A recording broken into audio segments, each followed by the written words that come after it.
ano, ate? Kasi hindi po kasi yung masakit yung balikat. Hindi na pantay yung balikat. Ano po ba nangyari sa inyo before? Hindi ko po ano kasi natatrabaho na bubunta ko na mabibigyan. Yung ganito pong kaso sa clavicle o sa ano natin, sa hanger, hindi na po ito na ibabalik. Ganun po. Bumitaw na po yung ano yan. Meron po tayong tinatawag na mga ligaments dyan na bumitaw. Sa kakabuhat nyo. Ito po yan, oh. Ganito, napapatid yan. Parang sa AC joint lang din yan. Kailangan yan, operahan. Lalagyan ng titanium plate, vaporizer dito para maikabit ulit. Ganun. Opo. Connected din po yan sa AC joint. Yung tinatawag natin ang chromium. Ang nangyari lang sa inyo, yan lang unang bumigay. Ganun po. Matagal na po ba yan? Ngayon lang kasi namin na. Ngayon mo na wala napansin. Kasi hindi na pantay balikat. Opo. Hindi na pantay. Pero gumagaling, wala po kayong dapat ikatakot dyan. Gumagaling po yan. Gumagaling po yan. Ang atin lang, ang mangyayari dyan, Hindi na may balik. patataganin lang po yan, tapos gumagaling yan. Huwag lang po talaga, sasakit lang po ng, parang ngalay po, parang mabigat yung balikat nyo. Pagka kayo'y nakabuhat ng mabigat. Pero yan, nagiging strong ulit yan. Huwag lang talaga yung mabigla Ibig kayo. sabihin nalalaman. Yes po, ganoon po yan. Ganun pala. Maglalaman din. Pero hindi na po konektado yung sa likod niya. Connected po dito yan pag ganito. Oo, Kasi sa likod ito, yung pinaka dugtungan ng supraspinatus muscle, tsaka yung tendon yan dito, pag ganyan. Hanggang sa Siyempre, likod. pag may sira ito, connected po yan, yung clavicle na yan, pag ganito. Ngayon, yung mga muscle niyan, pag ganyan. Siyempre, yung muscle niyan, gaganito yan. Kaya kung ngalay ito, siyempre, ngalay-ngalay ka, gaganon ka ng ganon, gusto mo ano yun. Gusto. Parang may gusto mong lumagutok para mawala yung ano eh. Hanggang sa mga awit na ito. Pero ito, pangkaraniwan po sumasalo ng lamig ito eh. Itong supraspinatus muscle natin, tsaka itong Hanggang may baywang. shoulder blade. Yung baywang, hindi yan connected. Hindi. Sa ibang pagtatrabaho Ibig sabihin yan. hindi connected sa spinal cord? Yung alin po? Yung ito na. Hindi po yan connected. Kung talagang kung talagang susumahin mo, clavicle is clavicle. Hindi po yan connected sa spine. Pero yung sakit sa balakang, hanggang sa ulo, spine yan. Ito, separate yan. Pag nasira to, yan lang masakit. Yan lang. Hindi sasakit yung balakang mo, hindi sasakit yung ulo mo. Dito lang. Yan ang target niyan, yung kiligili mo. Pag ganyan. Yan. Pero pag sumasakit ang balakang mo, may posibilidad na sumakit na ng ulo mo, sumakit yung buong likod mo kasi mahaba yan, spine. sakit ang ulo. Tapos, pag naipit yung tinatawag nating spinal cord or yung nerve root, direct to the brain yun. Kaya possible na Sasakit ang sasakit ulo mo, hindi ka mapakali, matamblay ka, minsan hindi ka makalakad pag matindi na yung pagkaipit. Ngayon, ano po ba yung maraming sakit din ng balakang yun? Pag dito, lagi sumasaka sa Oh, kanila. yan. Para siya namamaga eh. Iba Pero yan. init yung kabila. Sa ano to sa pagtatrabaho to? Discompression ko. Ayan. Iba yan. Pag dito, ayan, pag gano'n yan, isang buong palikod dyan. Pwedeng madama yan, isang buong palikod. Ayan, parang ito lang yan. Ito po nangyayari. Ayan, spine. Ito yung damage ni mami na nakikita natin sa mata natin. Pero sa loob, hindi natin nakikita yan kasi mga disc problem yan. Yan ang ibig sabihin nun. Ito, dito yung damage yan. Kaya, separado yan, separate yan. Sa ibang pagtatrabaho yun. Siyempre, kahit ako masakit ang balakang ko Opo. Sumasakit ang balakang mo. Siyempre, trabaho kong ganito. Buhat. Sumasakit yung balakang. Pero, siyempre, ini-squeeze ko lang yan. Opo. Pero ito mami ulitin ko lang ulit. Gumagaling din po yan. Gumagaling din yan. Kailangan lang muna, huwag mo munang tabigin, pahinga mo lang. Kung meron ka mabibiling parang yung shoulder, meron shoulder na. brace. Oh. Di ba nakakakita ka na yun lang. Meron ako niyan. Tapos saplos-saplosin mo lang ng pao. Kasi ito hindi ko na yun nababalik to. Kahit saan ka pumunta, may lulubog yan, aangat ulit pag binuhat mo. Sayang lang, masasaktan-saktan ka lang. Pag pinilit kong idiin yan, lulubog yan. May mga Cairo na gumagawa niyan. Kaso the same pa rin sa... Pag binuhat, nagbuhat ka. Pag nagbuhat ka ng timba, or Ano yan? Tuk. Dito uli yan. Kasi wala nang kapit. Ah, Okay. Wala nang kapit. 19. Okay, hindi katulad sa shoulder, sa buong shoulder, yung head humerus, may ano yan, may orca yan. Kaya pag na-dislocate, tsuk, Nasa shoot. sauli lang. ang- Oo, may sasoli lang. Pero yung ganyan, nasa labas, o paano mo papakapitin yan? Ayan, ayan, makikita mo naman, paano mo pakakapitin yan? Walang Pag napat, kakapitan. walang lock. Dito sa Ibig sabihin singit, na parang patid. sa singit, may lock yan. Pag na-dislocate, kasi may orkang sasaklob. Ayan, dito nakabungad. O, paano mo sasaklob yan? Eh, ang kasunod yan, ribs na. Nakapaharap. Kaya kahit idiin ko yan, walang mag-hold. Pag binuhat mo ng Pag konti, binuhat na. ay, Lalong Nasaktan ka lang. Nasaktan ka lang. Bali wala. wala lang. Nasaktan ka lang. Nasaktan ka. Kasi pag binalik ko ang pilit yan, masasaktan ka lang. Kaya sabi ko, Hayaan mo lang paglamanin. Okay, Ah. huwag mo lang muna talaga itong ibuhat. Okay? Pinaka-the best yan, palagi nyo lang lalambingin ang pao. Ganun nyo lang. Kasi nakakapagpahina ng sakit yung pisa ng pao. Yun ang ano, yun ang pinaka-the best yan. Bihilot-hilot mo ka ng langis namin sa Yun, basta ganun lang. Huwag mo nang diinan. Lapusin nyo na ng pagmamahal. Yun lang pinaka-ano dyan. Kung unbearable, minsan kasi unbearable yung pain. Bakit? Unti-unti, kasagsagan nung natabig kayo, napunit yung iba pang mga ligaments or tendons. Kaya makirot kasi may sugat. Kaya sobrang sakit minsan kasi napuwersa. Yun. Kasi may mga natira pang ano yan, may mga natira pang mga hibla yan dyan. Ang gagawin nyo doon, siyempre, ipapacheck up kayo para maresetahan kayo ng pain reliever. Pwede naman uminom ng pain reliever. At least, yun talagang yung masakit lang talaga. Pero hindi natin pwedeng i-maintain yung doktor din mismo nagsasabi. Okay? Ano yan? Kayang-kaya niya. Hindi yan nakakamatay. Pero itong lumbar, yan, ibang kaso yan. Medyo mas matindi ang lumbar kasi maaari ka malumpo. Pero, Kumbutan mo lang.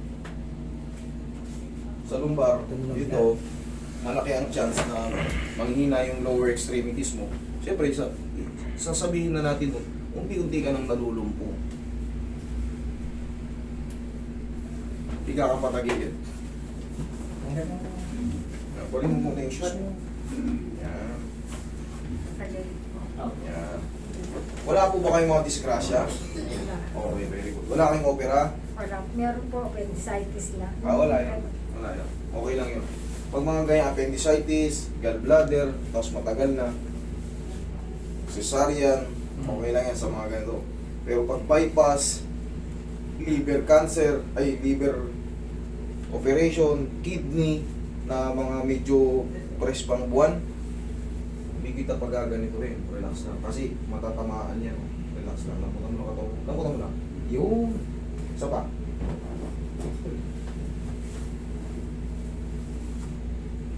Huwag yung tigasan. Yan. Kasi nung unang punta ko rito, natatakot na Kabila. sir. Ah, Kabila ka, kabila. galing na ba kayo dati dito? Hindi ako. Ikaw lang. Natatakot po ako kasi. Nakikita niyo sa video, pinipilipit niyo daw. Hindi yung frozen shoulder yun eh. Napapanood nyo, ang napapanood mo pinipili, akala mo Hindi namimili. sa likod eh. Hindi, Sa likod cruise. daw. Ay, likod? Oo, Ganito. sabi niya, pinipilipit daw eh. Ganito yun, oh. Relax lang. Hindi yan pang pilipit, squeezing lang yan. Oh, masakit ba? Hindi naman yan masakit eh. Tihaya. Hindi yan masakit. Sasakit lang yan. Sasakit lang yan. Pag overpower, pag hindi marunong mag-control yung ano. Kasi nakakahilo yan, may hilo ka dyan. Maaari kang mag-shaking dyan. Pag na-compress yung pinaka-spinal cord ko dyan, pag di marunong yung ano. Lahat po ng ma-overpower, bawal. Or masama.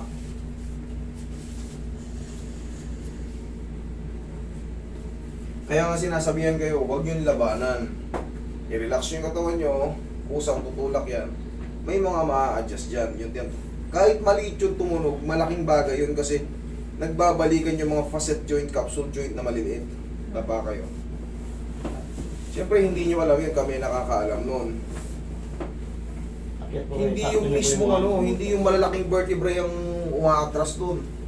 Aatras lang yun pag meron kayong mga anterolisthesis, Yun, pero pag mga normal na back pain, makikita naman yan sa x-ray eh. Wala na nakita sa x-ray niya. O kaya nga, yung mga anterolist disease, makikita. Pero yung mga normal na ano, this problem, hindi makikita yun. Makikita yun. Pag marunong yung titingin kasi yung spacing, nagbabago. Yung isa maluwag, yung isa manipis, yung isa dikit na dikit. Diba? Yung isa maangat sa kanan, yung isa angat sa kaliwa. Kami nang bahalang ano nun, mag-intindi sa sarili namin. Relax na. Relax ka lang.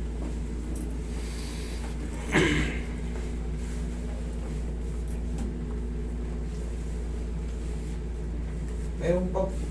Ay, kala ko patch. Relax na.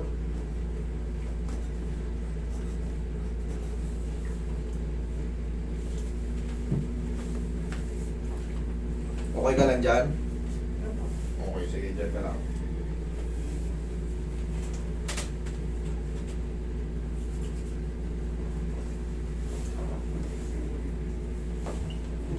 Kasi kahit anong adjust dyan, balik-balik lang.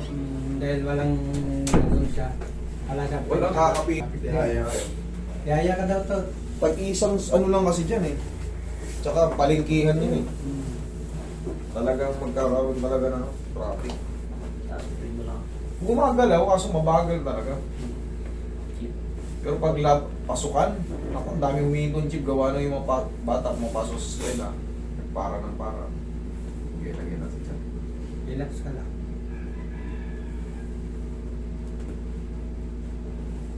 Okay, relax na. Inhale. Exhale. Down. Oh, yun lang yun. Tapos imamassage na lang din kita ulit. Pangalawa. Matakot kayo pag ang kaso nyo frozen shoulder, super frozen shoulder, namamagang tuhod, kahapon lang. Yan yung kasunod namin. Yan, dyan kayo kasi meron kayo. No, May pain talaga yan. Pagandaan nyo, pinagbabawang mo yung 10 kilo lang sa loob. Pero yung mga ganyang kaso mo, mild lang yun. Hindi kailangan puwersahin. Huwag nyo lang labanan kasi hindi naman yan masakit. Pero siyempre, pagkasagsagan na masakit yung balakang mo talaga, eh kahit hindi ka hawakan, nasasaktan ka na eh. Kailangan lang yun may usok para mawala yung sobrang sakit. Okay? Tumutunog ka ito minsan itong mga butok kong pinatunog. O, ganun mo. Tingnan mo, tututong pa. Wala na. Ay, kasalanan mo yan. Munta ka dito, upo. Yung mga kaso mo, maliit lang eh. Upo ka, upo. Oo. Hindi talaga major problem eh. O yan, kahit pa paano naliwanagan na kayo about sa kaso mo. Wala kang dapat ipag-alala rito. Gumagaling din yan. Patatagalin lang ng ilang buwan yan. Pagka alam mo medyo sumasakit talaga kasi napuwersa o kumikirot, pwede kayo magpa-check up para maresitahan kayo ng mga pain reliever dito. Pero pansamantala lang yun. Pag yung masakit lang, ganun lang. Pero yung, ay baka bukas sumakit to, inuman ko na. Hindi pwede. Kasi humihilom din to eh.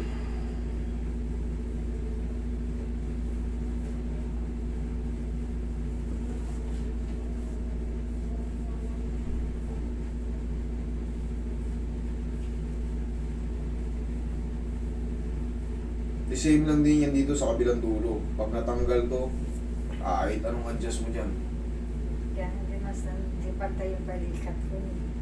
Wala kasi, baklas nga yung kabilang ano eh.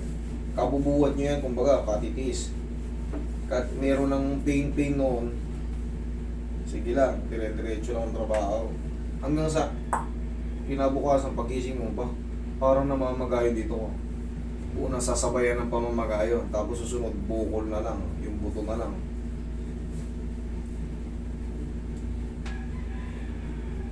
Itong muscle na to, tsaka pag ganito, ayan, pangkaraniwan yan, sumasalo ng mga lamig-lamig natin. Kaya nga pag nakita, boss, masahe! Yan kasi palaging nauunang tamaan ng mga lamig-lamig. Kaya nga po. Minsan na ba magana lang. Yan. Pero ginaganyan lang yan, o hindi tinan, ganyan lang ang massage yan. Medium to soft. Yan ang tamang pagmamasahe. Kasi ang definition ng massage, blood circulation and relaxation. Kaya ka nagpapamassage para ma-relax. At matanggal yung mga ano, hindi yung paglabas mo ng spa, puro pasa ka, eh hindi yun na-relax. Kasi bukas indahin mo yan hanggang ilang araw.